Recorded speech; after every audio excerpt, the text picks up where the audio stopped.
morning students, I am Fila Suman, assistant professor in Islamic Teachers Training B.Ed College Phulwari Sharif Patna. आज हम topic शुरू करने जा रहे हैं B.Ed कोर्स फर्स्ट ईयर का जो पेपर 3 है उसमें का टॉपिक है जिसका नाम है फैक्टर्स अफेक्टिंग लर्निंग।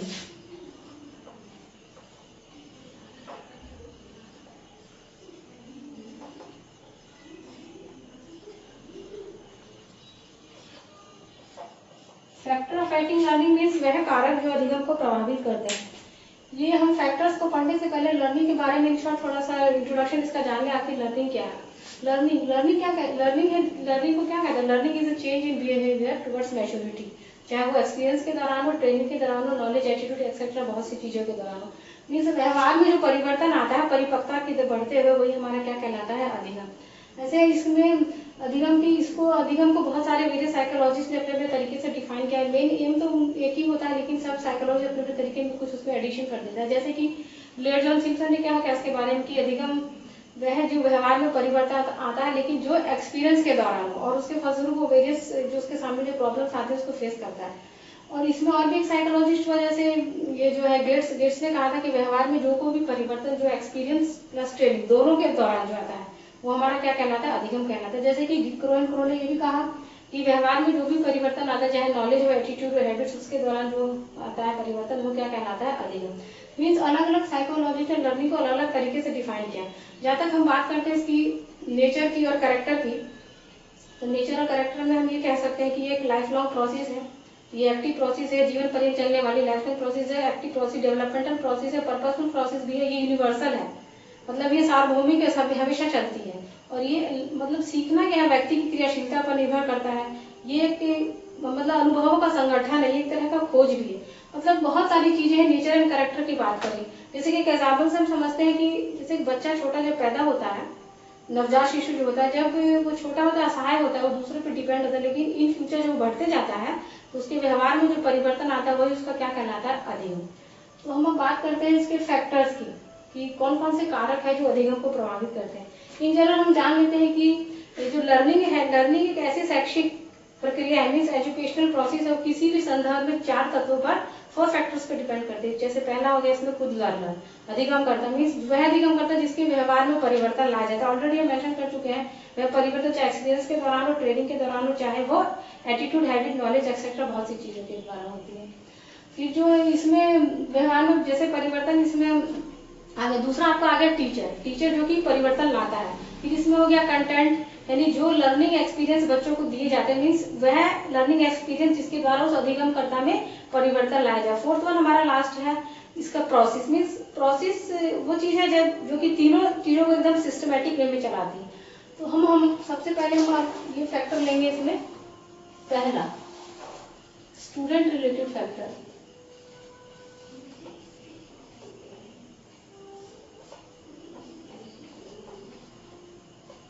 बच्चों से संबंधित कारक। तो इसमें पहला हम लेते हैं फिजिकल और mental health of the student.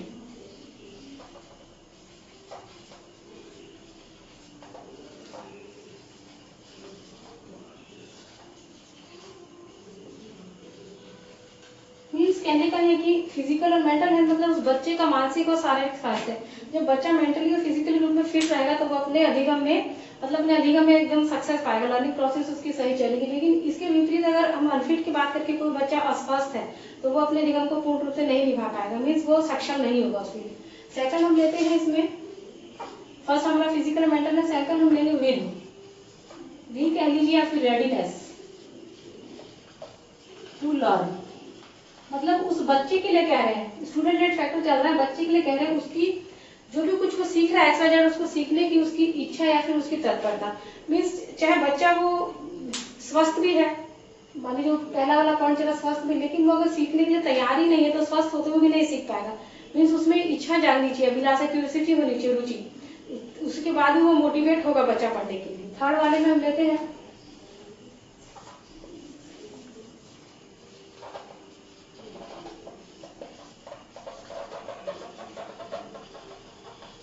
Aspiration and achievement.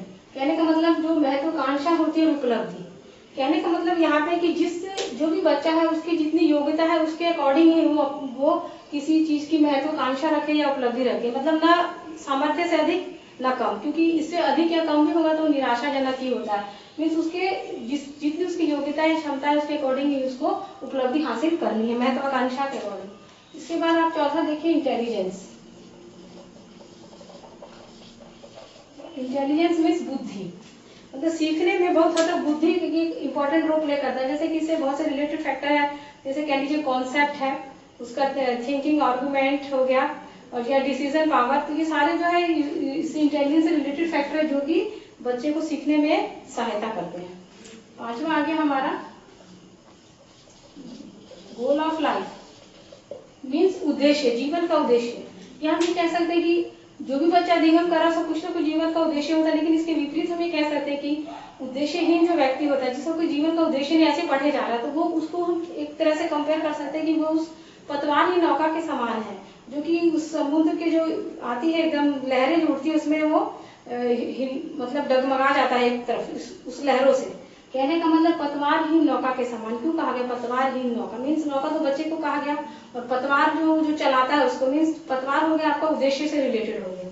तो जब उसका कोई उद्देश्य नहीं होगा तो वो एक तरफ हो जाएगा, उसका कोई गोल ही नहीं रहेगा लाइफ का। इसलिए जीवन का उद्देश्य होना बहुत ही जरूरी। आखिर वो अधिगम क्यों कर रहा है, उसका गोल ऑफ लाइफ क्या है। इसके बाद हम लेते हैं इमोशनल कंडीशन।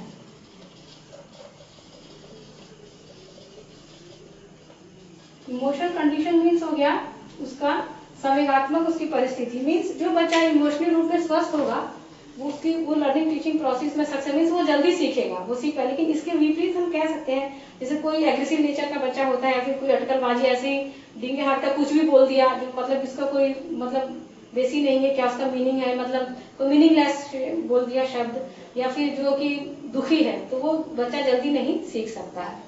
तो ये हमारा इमोशनल कंडीशन मीन्स इमोशनली रूप में उसको सही होना चाहिए। अगर उसको इमोशनल स्टेटस सही है तो जल्दी से वो किसी भी चीज को सीख लेता है। इसके बाद हमारा आता है 7वें पॉइंट में हम लेंगे time of learning and fatigue. Fatigue हमारा में थकान, टाइम ऑफ लर्निंग मतलब पढ़ने का समय और थकान। जैसे कि होता है ना कि फर्स्ट आवर में बच्चे आते हैं, चाहे टीचर भी होता है तो फर्स्ट आवर में एक्टिव रहता है, चाहे बच्चों के लिए ले लीजिए, मेन फोकस क्या है स्टूडेंट पर। तो फर्स्ट आवर बच्चे बहुत एक्टिव होते हैं, मीन्स वो अच्छे से किसी चीज को ग्रहण कर पाते हैं, कोई भी चीज उनको पढ़ाया जा रहा है समझा। लेकिन जैसे जैसे टाइम भी समय बीता जाता है, बच्चों में क्या आ जाता है, एकदम थकान वो महसूस कर लेते हैं, फटीग थकान महसूस करते हैं। तो इसके लिए क्या करना चाहिए कि बीच बीच में इसमें क्लासरूम में को करिकुलर एक्टिविटीज होती, जैसे कि कोई सॉन्ग करा दिया, डिबेट करा दिया, अंताक्षरी वगैरह हो गई, चाहे बाहर बच्चों को स्पोर्ट्स करा दिया, इससे बच्चा क्या होता है थकान महसूस नहीं करता है, वो एंजॉयफुल सारी चीजों को करता है, और उसके बाद वो फिर अपने अधिगम में व्यस्त हो जाता है। इसके बाद हमारा लास्ट पॉइंट है 8वां, वो हम कह लेंगे फेवरेबल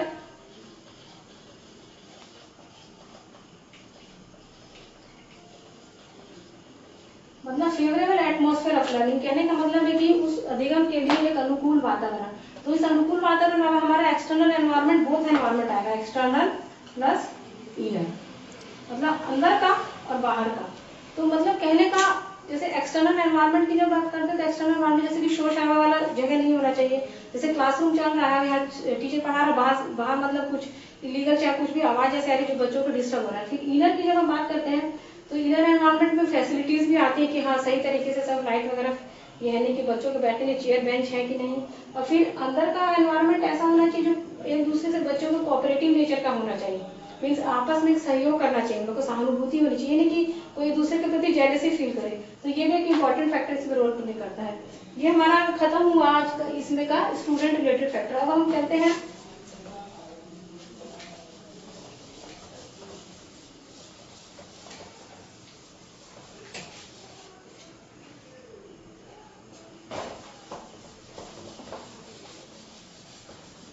नेक्स्ट, हम चलते हैं इसमें टीचर रिलेटेड।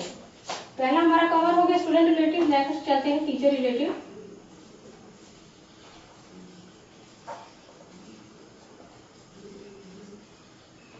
फैक्टर्स मीन्स जो कि शिक्षक से संबंधित है। इसमें सबसे पहले हम लेते हैं mastery over the subject.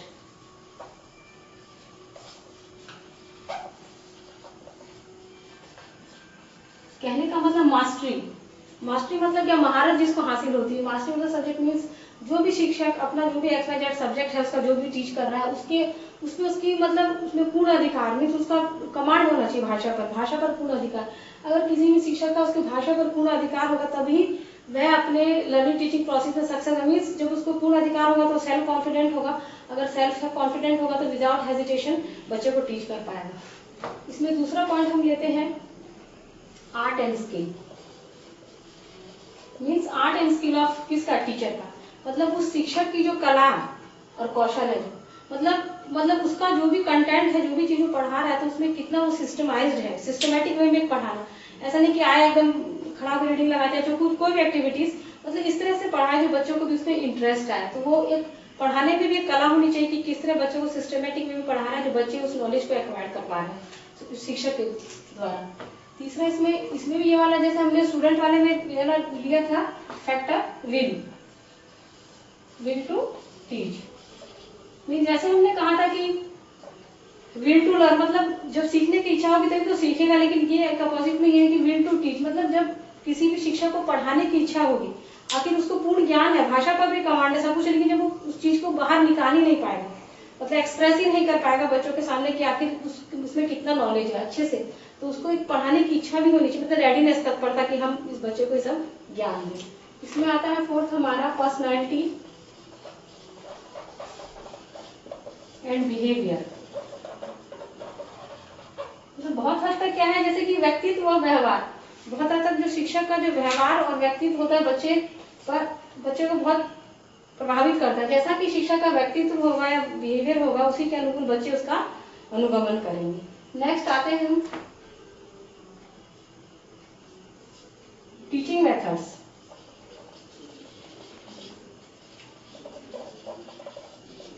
Teaching method मतलब शिक्षण विधियां।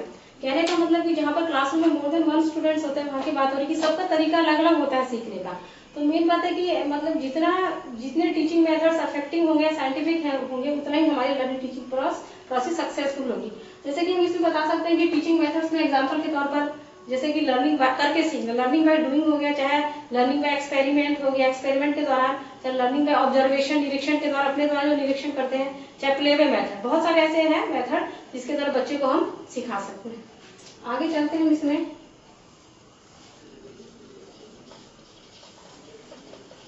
Adjustment and mental health. कहने का मतलब हम टीचर के लिए बता रहे हैं, टीचर एड फैक्टर, उस टीचर का जो है एडजस्टमेंट, समायोजन और मानसिक स्वास्थ्य। ठीक है, देखिए इसमें कह सकते हैं कि जो शिक्षक अस्वस्थ होगा या अशांत होगा तो वो अपने लर्निंग टीचिंग प्रोसेस में कभी नहीं सक्षम होगा, उसका संतुलन बैलेंस नहीं रहेगा। लेकिन इसके अपोजिट हम कह सकते हैं कि जो शिक्षक स्वस्थ होगा, शांत होगा, वो अपने शिक्षण में अच्छे से क्या हो पाएगा, एडजस्ट कर पाएगा, समायोजित हो पाएगा। जो मेंटली और फिजिकली रूप में हेल्थी होगा वो अपने शिक्षण में अच्छे से समायोजित हो पाएगा।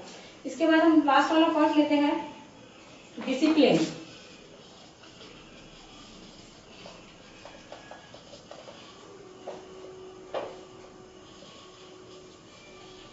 मीन्स ये दो फैक्टर डिसिप्लिन एंड इंटरेक्शन जो कि मेंटेन करता है टीचर। कहने का मतलब है कि डिसिप्लिन एंड इंटरेक्शन दो शब्द बना है, discipline interaction maintain by the teacher. Means कि एक तो कंटेंट के अकॉर्डिंग या फिर वो जो लर्निंग सिचुएशन अकॉर्डिंग है, मतलब लर्निंग टीचिंग की प्रोसेस इस बात उसकी जो सक्सेस और अनसक्सेस इस बात पर निर्भर करती है कि वो जो जिस तरह का लर्निंग सिचुएशन है या फिर कंटेंट है उसके अकॉर्डिंग मतलब कैसे उसमें डिसिप्लिन मेंटेन किया जा रहा है क्लासरूम में। कहने का मतलब जब डिसिप्लिन होगा तभी इंटरेक्शन होगा, डिसिप्लिन के अकॉर्डिंग इंटरेक्शन होगा, इसीलिए ये पॉइंट बहुत ही इंपॉर्टेंट है। इसके बाद हम चलते हैं इस डिसिप्लिन का मेन बात है जैसे इंटरेक्शन कब होगा, जब बच्चे शांत होंगे, शांत कब होंगे, जब टीचर अच्छे से पढ़ाएगा क्लासरूम में। आगे चलते हैं हम इसमें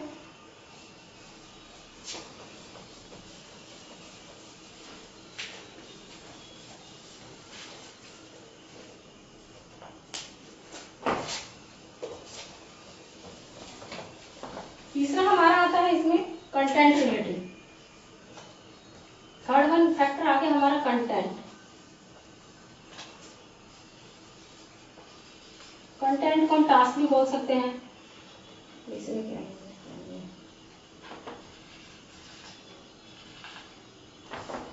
कंटेंट या task related. Content and task related से मतलब है कि जो जिसके द्वारा उस बच्चे के व्यवहार में परिवर्तन लाया जा रहा है। तो इसमें फर्स्ट हम लेते हैं नेचर,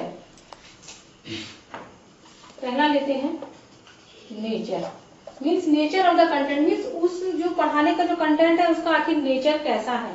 तो नेचर कैसा होना चाहिए कि जो उस पढ़ाने का जो कंटेंट है वो इजी होना चाहिए और अर्थपूर्ण होना चाहिए, न कि वो कि कठिन और अर्थिन होना चाहिए। तभी अगर ये सरल और इजी होगा तभी वो किसी भी तरह के शिक्षण में, चाहे फॉर्मल हो इनफॉर्मल हो, चाहे इसको कह लीजिए आप डायरेक्ट में डायरेक्ट, सभी तरह के शिक्षण में वो सहयोग करेंगे। सेकंड आता है इसका selection, mean selection of the content, selection. तो आखिर कंटेंट का सिलेक्शन किसके आधार पर होना चाहिए? आधार होना चाहिए कि उस बच्चे का क्या है, एज ऑफ द स्टूडेंट कह लीजिए, मेंटल उसकी कैसी एबिलिटी यानी क्षमताओं के अकॉर्डिंग ही कंटेंट का सिलेक्शन होना चाहिए। उसके बाद हमारा लास्ट वाला आता है ऑर्गेनाइजेशन, मीन्स कहने का है कि पहले उसकी प्रकृति हमने जानी, लर्निंग एक्सपीरियंस, उसके बाद उसको सेलेक्ट भी हमने कर लिया एज के अकॉर्डिंग। लास्ट वाला हमारा जो ऑर्गेनाइजेशन आता है, मीन्स जब तक सेलेक्टेड जो कंटेंट है उसका साइकोलॉजिकल वे में ऑर्गेनाइजेशन नहीं होता तब तक वो लर्निंग टीचिंग प्रोसेस सक्सेस नहीं हो सकती। इसके बाद हम लेते हैं लास्ट वाला जो हमारा है रिलेटेड फैक्टर, मेन है प्रोसेस, जो कि होल सिस्टम को चला रही है, प्रोसेस। चौथा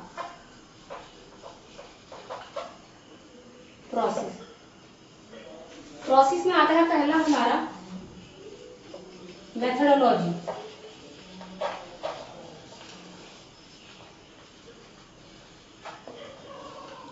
मीन्स कहने का है methodology of receiving learning experience. मतलब कहने का देखिए लर्निंग टीचिंग प्रोसेस की सक्सेस इस बात पर निर्भर करती है कि जो अधिगम अनुभव हम बच्चों को दे रहे हैं उसमें किन किन लर्निंग टीचिंग मेथोडोलॉजी या फिर उसमें टेक्नोलॉजी का यूज किया गया है। तो इसमें सबसे पहला आता है इस वाले में, इसमें सब क्लासिफिकेशन इसका, इसमें पहला आता है linkage of new learning with past.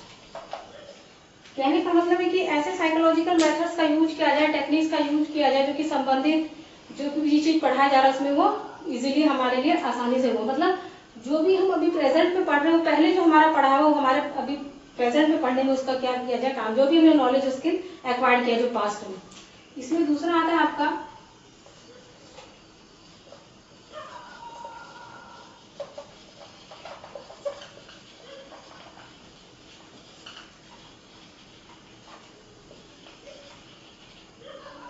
कहने का मतलब है utilisation of maximum number of sense, मतलब कितना अधिक हम सेंस ऑर्गन्स का यूज करें। मतलब कोई भी चीज को पढ़ाया जाए तो उसको ठीक से देखे भी, सुने भी, सब कुछ करें। तो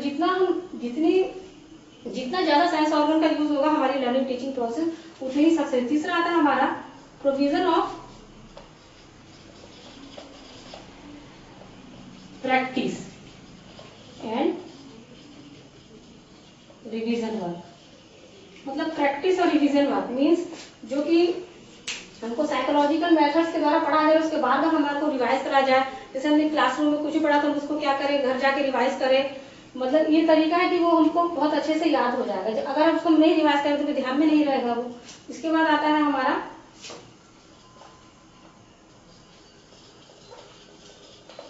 साइकोलॉजिकल मेथड्स एंड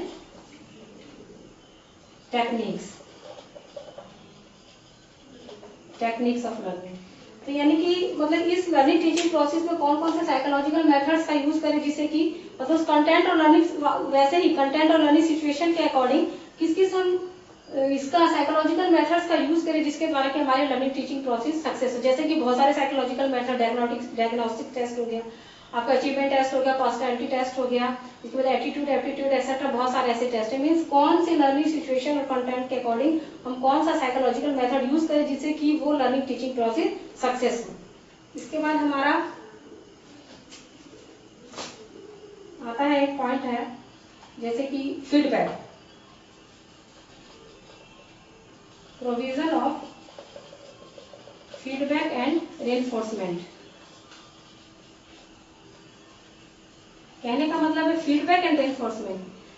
तो फीडबैक तो प्रतिपुष्टि हो गया, रेनफोर्समेंट मीन पुनर्बना। मतलब हम जो क्लासरूम में बच्चे को पढ़ा रहे थे उसको उन लोगों का बार बार फीडबैक और रेनफोर्समेंट बहुत जरूरी। फीडबैक हो गया जैसे हमने क्लास में पढ़ाया और बच्चों से हमने क्वेश्चन एनालाइज किया, अगर क्वेश्चन बच्चे उसका सही जवाब दे पा रहे तो हमारा प्लस पॉजिटिव फीडबैक है। और इससे क्या होता है, अगर उस फीडबैक के दौरान बच्चों को हम शाबाशी वगैरह जो दिया जाता है हम लोग को, तो वो उनका रेनफोर्समेंट है, मीन्स वो बार बार बच्चा उसको पुनर्बल मिलता है कि वापस हम इसको याद करें, अच्छे से हम इसको पढ़ें। इसके बाद दूसरा इसमें आपका आगे पहला तो मेथोडोलॉजी था ये वाला, और सेकंड पॉइंट आता है इसमें हमारा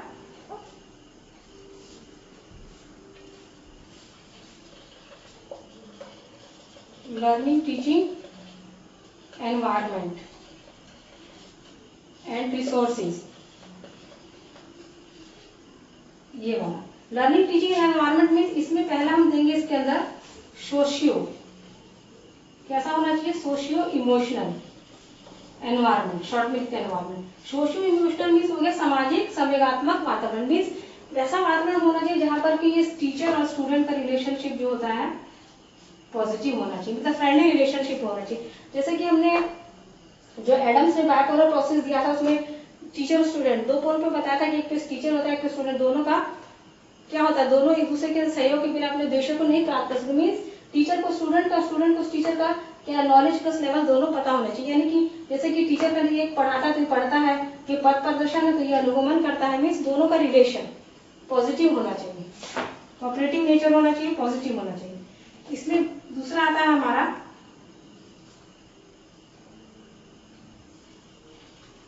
availability of appropriate learning material. कहने का मतलब इसमें है लर्निंग मटेरियल मतलब बच्चों के पढ़ने के लिए सभी सुविधाएं, चाहे वो इससे है, बुक से हो, पेंसिल से है, चाहे उनके लिए जो सुविधा है लाइब्रेरी हो, लैब्स हो, मतलब स्पोर्ट्स रूम हो, खेलने का जो भी मतलब जिस तरह का भी आइटम हो उसकी फैसिलिटीज वगैरह, इस फैसिलिटीज में उसका ये सारा भी आता है जो मतलब एक क्लासरूम में उसके लाइट की सुविधा है कि नहीं, चेयर बेंच है कि नहीं, फैन की सुविधा है कि नहीं, मतलब बहुत सारी चीजें, तो यानी कि वो सारी लर्निंग मटेरियल और ये सुविधा है। तो ये हमारा 2 पॉइंट कवर करता है इसमें। तो आज हमने ये देखा कि जो अधिगम को प्रभावित करने वाले कारक है 4 के बारे में जाना, टीचर हो गया, स्टूडेंट हो गया, और ये कंटेंट हो गया, जो टास्क है जिसके द्वारा लाया जाता है अधिगम, और प्रोसेस लास्ट वन हो गया। तो मैं उम्मीद करती हूँ कि आप लोग को इस अच्छे से समझ में आया होगा चारों फैक्टर्स। ठीक है।